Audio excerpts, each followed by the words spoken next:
ichingizdagi mikrob va parazitlar bitta ham qolmay qirilib ketishini xohlasangiz, chinnigul, ya'ni gvazdikali choyni iching.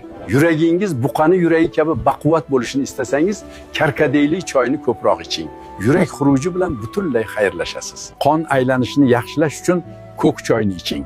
Bu choy qadimgi Xitoy tabobatining haqiqiy ramzi va foydali tomoni juda katta. Qondagi shakar darajasini muvozanatda saqlash uchun dolchin, ya'ni koritsali choyni iching.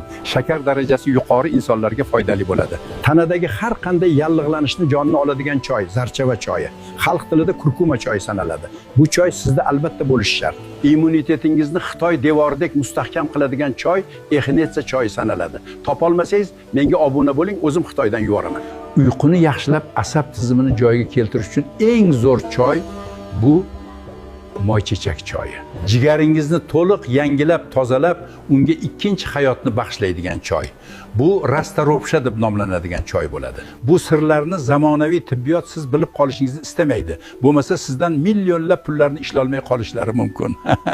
Bu foydali ma'lumotni eng yaqin insonlaringizga yuboring. Tabib Shifuga albatta obuna bo'ling, men bilan tabiiy usullar bilan davo topasiz.